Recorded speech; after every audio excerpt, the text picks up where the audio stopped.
السلام علیکم دوستو، میرا نام ہے کلیم اللہ اور آپ دیکھ رہے ہیں ورلڈ معلومات۔ آج کی اس ویڈیو میں ہم آپ کو وادی سندھ کی تہذیب کے بارے میں بتائیں گے۔ سندھ کی وادی سے مراد پاکستان کا وہ علاقہ ہے جسے دریائے سندھ اور اس کے معاون دریا سے رابط کرتے ہیں۔ چونکہ یہ وادی اسی علاقے میں پروان چڑھی، اس لیے وادی سندھ کی تہذیب کہلائی۔ اس وادی میں تقریباً 5000 سال قبل مسیح ایک قوم آباد تھی۔ یہ تہذیب تقریباً 1000 سال تک برقرار رہی۔ ان لوگوں کی طرز معاش بہت بہتر تھی، لیکن وقت کے گزرنے کے ساتھ ساتھ یہ قوم ختم ہو کر رہ گئی۔ 1922 میں ماہرین آثار قدیمہ نے انگریز ماہرین سر جان مارشل کی سربراہی میں ضلع لاڑکانہ میں موہنجو دڑو اور ضلع ساہیوال میں ہڑپہ کے مقام پر کھنڈرات کی کھدائی کی۔ ماہرین نے اندازہ لگایا کہ یہاں پر ایک مہذب قوم آباد تھی۔ کھدائی سے اس بات کے شواہد ملے کہ یہاں دو اہم سیاسی، انتظامی اور تجارتی مراکز قائم تھے، ایک ہڑپہ اور دوسرا موہنجو دڑو۔ یہ دونوں شہر ایک دوسرے سے 720 کلومیٹر کے فاصلے پر واقع تھے، لیکن ان دونوں مقامات سے برآمد ہونے والی اشیاء ایک دوسرے سے ملتی جلتی تھیں۔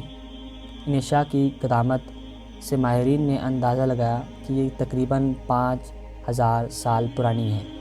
ان دونوں مقامات کے کھنڈرات ہمیں اس دور کے لوگوں کی داستان سناتے ہیں جو کسی زمانے میں ان شاندار شہروں میں آباد تھے۔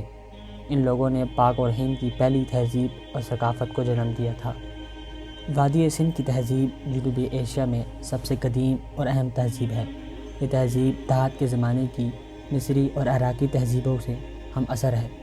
ماہرین آثار قدیمہ کے مطابق یہ تہذیب اپنے دور کے ایک بہت ہی اہم اور وسیع رقبے پر پھیلی ہوئی تھی۔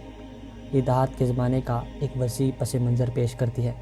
کہا جاتا ہے کہ وسطی ایشیا سے آئے ہوئے آریائی قبائل نے 1500 قبل مسیح میں وادی سندھ پر حملہ کیا اور تب سے اس علاقے میں آریہ تہذیب پروان چڑھنے لگی۔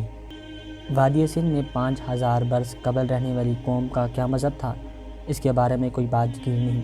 البتہ ہڑپہ اور موہنجو دڑو سے دریافت شدہ مٹی کے مجسموں اور موروں پر تراشی تصاویروں سے یہ اندازہ لگایا جا سکتا ہے کہ یہ لوگ دیوی دیوتاؤں اور مختلف چیزوں کی عبادت کرتے تھے۔ اس کے علاوہ اور مذہبی رسومات اور تہوار کے ثبوت بھی ملے ہیں۔ یہ لوگ درختوں، جانوروں اور پتھروں کی پرستش کرتے تھے۔ اس دور کے لوگوں کے بارے میں کہا جاتا ہے کہ وہ لوگ اپنے مردوں کو مختلف مذہبی رسومات کے تحت دفن کرتے تھے۔ وادی سندھ کے لوگ غسل کو بہت اہمیت دیتے تھے کیونکہ ان کے مذہبی فرائض میں یہ شامل تھا۔ اس کے ساتھ ساتھ آپ کو یہ بتاتے چلیں کہ موہنجو دڑو اور ہڑپہ کے کھنڈرات اس بات کا منہ بولتا ثبوت ہیں۔ 5000 قبل مسیح یہاں جو قوم آباد تھی وہ فن تعمیر میں اچھی خاصی مہارت رکھتی تھی۔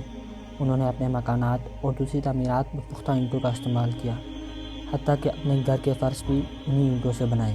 یہ قومیں بہت مضبوط اور ترقی یافتہ قومیں تھیں جنہوں نے تجارت، فن تعمیر، زراعت میں پختہ کام کیا۔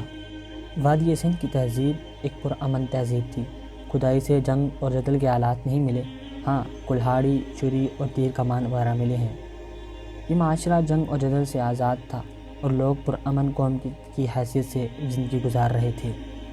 وادی سندھ کی تہذیب کا زمانہ 2500 قبل مسیح سے 1500 قبل مسیح تک ہے۔ 1500 قبل مسیح میں وادی سندھ کی تہذیب کا خاتمہ ہوا۔ یہ قدیم تہذیب بالآخر کس طرح انجام کو پہنچی، اس کے بارے میں کوئی حتمی بات نہیں کہا جا سکتی۔ ماہرین آثار قدیمہ کا کہنا ہے کہ آریاؤں کے حملے سے وادی سندھ کی تہذیب کا زوال ہوا اور اس کے ساتھ ساتھ ہی اس علاقے میں وبائی امراض پھوٹ پڑے تھے جس کی وجہ سے یہ تہذیب نصب و نابود ہو گئی تھی۔ اگر آپ کو ہماری ویڈیو اچھی لگی ہے تو ویڈیو کو لائک اور چینل کو سبسکرائب کیجیے۔